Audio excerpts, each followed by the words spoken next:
also want to talk to you guys about something that can get your tomatoes just when you think it's safe. Just when you think it's safe and the freeze is past and you're going to have some great tomatoes, the cutworm can come along, and the cutworm just cuts them off at the base like a lumberjack would cut down a tree. So yeah, just totally cuts it off. So here's the little bitty stem right here, and it would take way too long for it to recover. I wouldn't get any tomatoes. So now, fortunately, the cutworm really isn't that huge of a pest. You might lose 1 or 2 tomatoes, and so what I do is I just always have some backups. I always have some extras of every variety, if I can, that I've done by seed, because I know the tomato cutworm can come. Now, when I was a new gardener and that first happened to me, just sliced it off at the base, I thought, really? And I didn't have any extras, but now I do extras. But if you want to, if you don't have any extra tomato plants and you want to protect your tomatoes from the cutworm, I just cut a strip of cardboard here, and I'm just going to slip it around my tomato plant. And they're testing the tornado sirens. City filming. It's crazy, y'all. All right, no, I'm glad there are tornado sirens to warn me when there's a disaster. So we're just going to, just wait a minute.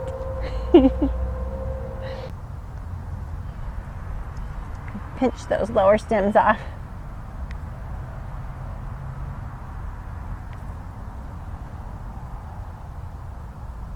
Okay. I'm just going to slip it around my tomato plant and tape it.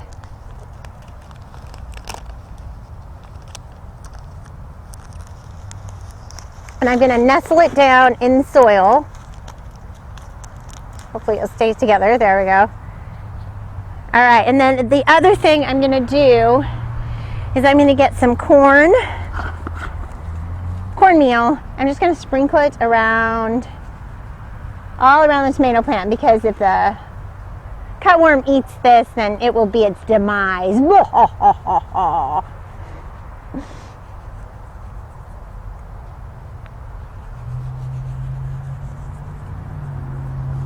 But like I said, it's not really that aggressive of a pest. So I probably will just do the tomatoes in this bed. I'll just protect them, and then I'll plant a new one here and I'll protect it. So that is the tomato cutworm, you guys, just when you think it's safe to, your tomatoes are out of the woods. Guster. So remember, whenever I plant my tomatoes, I'm going to do some calcium, some ground up eggshells, or crumbled up eggshells, about a handful. And then I'm going to do some mealworm frass, which is a great fertilizer that I get for my mealworms. My chickens eat my mealworms, and I get some free fertilizer. It's a win-win.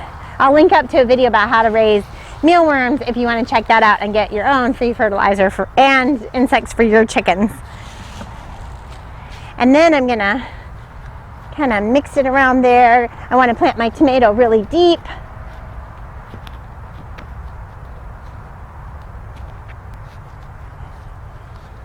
And I'm also going to pinch off these little side shoots.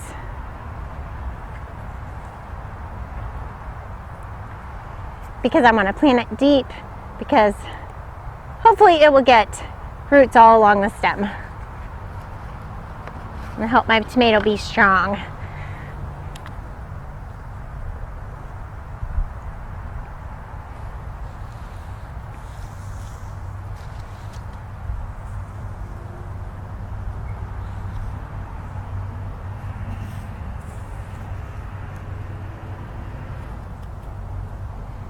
Don't worry, you guys, the tomato cutworm just affects little tomatoes.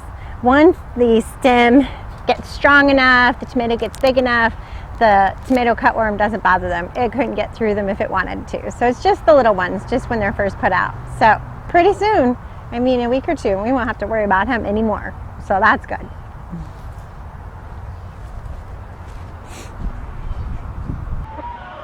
So I want to show you what else is going on besides protecting our tomatoes from cutworms. Today, we were supposed to get into the bees again for springtime. And it's not going to be a good day for it again. Saturday, it's so cloudy. It's going to start raining and rain pretty much all day.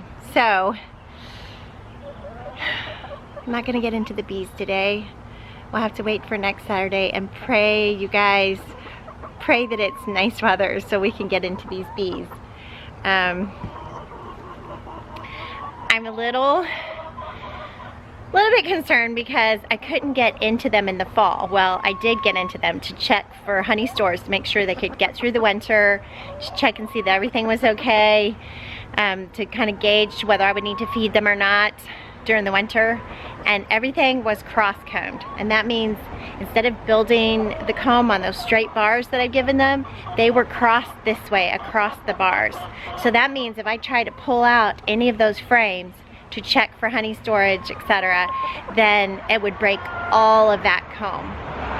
Unfortunately, I wasn't able to get into them really in the fall, and I wasn't able to get into my other hive across the street in the fall either, because same situation. So we've just been waiting for the first pretty day in spring to get into them and kind of harvest the honey and correct this cross-combing situation once and for all for the year, hopefully. So that's what's going on with the bees. Pray for nice weather next Saturday so that we can get into them. It should be, we really need to commit the whole day to it because it's 2 hives, 2 big hives.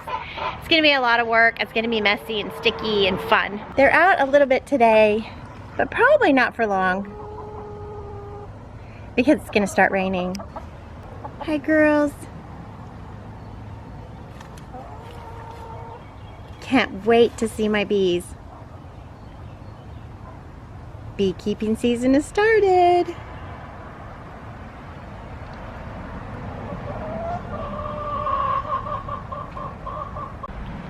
The other thing that's going on today is it is the Wild Ones Eagle Project. I'm so proud of him. I have 2 eagles so far. Eagle Scouts, that is, and they've both done kind of, his brothers have done kind of gardening things, so that's cool. They both helped out with the community garden. So, but the wild one is doing a volleyball court, a sand volleyball court for a nearby church. So that's really cool. That's right up his style. Fun in the sand. That's the wild one. So that's really cool. So he's working hard, and I'll drop some pictures of that here.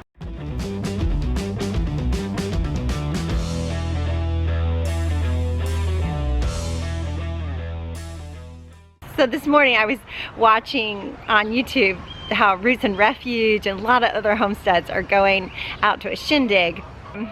I so wish I was there. I really would love to have gone to the shindig and meet other homesteaders and be in that group and have more community. But the Wild Ones Eagle Project is super important, and I'm so proud of him. So I'm here supporting that. If you don't know about Roots and Refuge, and there will be a lot of other great homesteading YouTube channels there, then I will leave a link in the description to that, so you can go check out the shindig. It's, I don't know, Arkansas, Missouri. I know Roots and Refuge is in Arkansas, but yeah, so it's somewhere around there. But yeah, we're all the way in Texas, so it's a big state. It takes a long time to get anywhere else, but I hope someday I'll get to go out and visit Jess at Roots and Refuge.